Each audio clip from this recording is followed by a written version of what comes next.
BBMP news 9ಗೆ ಸ್ವಾಗತ.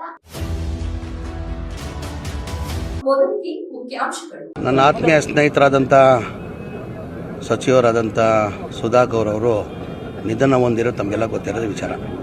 ನನಗಂತೂ ತುಂಬ ನೋವನ್ನು ತಂದಿದೆ. ಕಾರಣ ಅಂದರೆ ನಾನು ಸುಧಾಕರ್ ಭಾಳ ಆತ್ಮೀಯ ಸ್ನೇಹಿತರಾಗಿದ್ದರು. ನನಗೆ ತಿಂಗಳಿಗೆ ಕನಿಷ್ಠ ಅವರು ಒಂದು 3-4 ಸತಿ ನಾನು ಎಲ್ಲಿರ್ತಾ ಇದ್ದೆ ಅಲ್ಲಿ ಪಾಪ ಫೋನ್ ಮಾಡಿಬಿಟ್ಟು ಬಂದು ಹೋಗ್ತಾಯಿದ್ರು. ಆಮೇಲೆ ಫೋನಲ್ಲಿ ಕಂಟಿನ್ಯೂಸ್ ಟಚ್ಚಲ್ಲಿ ಇರ್ತಾಯಿದ್ರು.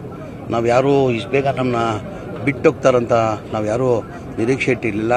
ನೋಡಿ, ದೇವ್ರದ್ದು ವಿಧಿಯಾಟ ಅಂತೀವಿ ನಾವು. ಯಾರೂ ಈ ಥರ ಆಗ್ತದಂತ ನಾವು ಯಾರೂ ನಿರೀಕ್ಷೆ ಇಟ್ಟಿಲ್ಲ.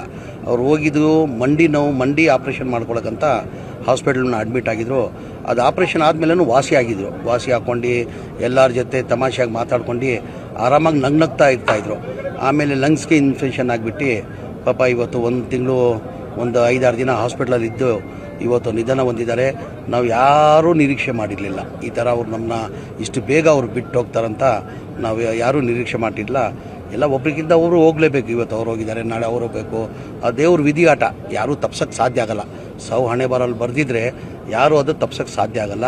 ಹಾಗಾಗಿ ಇದು ವಿಧಿಯಾಟ, ದೇವರು ಇಚ್ಛೆ ಅಂತ ಹೇಳೋಕೆ ಬಯಸ್ತೇನೆ. ಇಷ್ಟೇ ನಾನು ಭಗವಂತ ಪ್ರಾರ್ಥನೆ ಮಾಡೋದು, ಅವ್ರ ಕುಟುಂಬಕ್ಕೆ ಸೇರಿಸ್ಕೊಳ್ಳೋದು ಶಕ್ತಿ ಕೊಳ್ಳಿ ಅಂತ ಆ ಭಗವಂತ ನಾನು ಪ್ರಾರ್ಥನೆ ಮಾಡ್ತೀನಿ.